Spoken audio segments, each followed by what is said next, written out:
howlgelinta iyo shaqo fulinta guddiga xuduudaha iyo doorashooyinka Jubbaland 9kii bisha 11aad 2024 guddigu magacaabidiisa kadib wuxuu ka howlgalay howlihii dastuuriga ahaa ee u yaalay kadib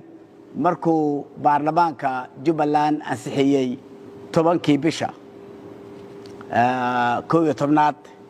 2024 asagoo ka bilaabay wacyigelinta bulshada wixii kale faahfaahinaya hawl fudinta ah bulshada Soomaaliyeed iyo reer Jubbaland waxay ka heli doonaan habraaca midda labaad guddigu wuxuu diyaariyay jadwalka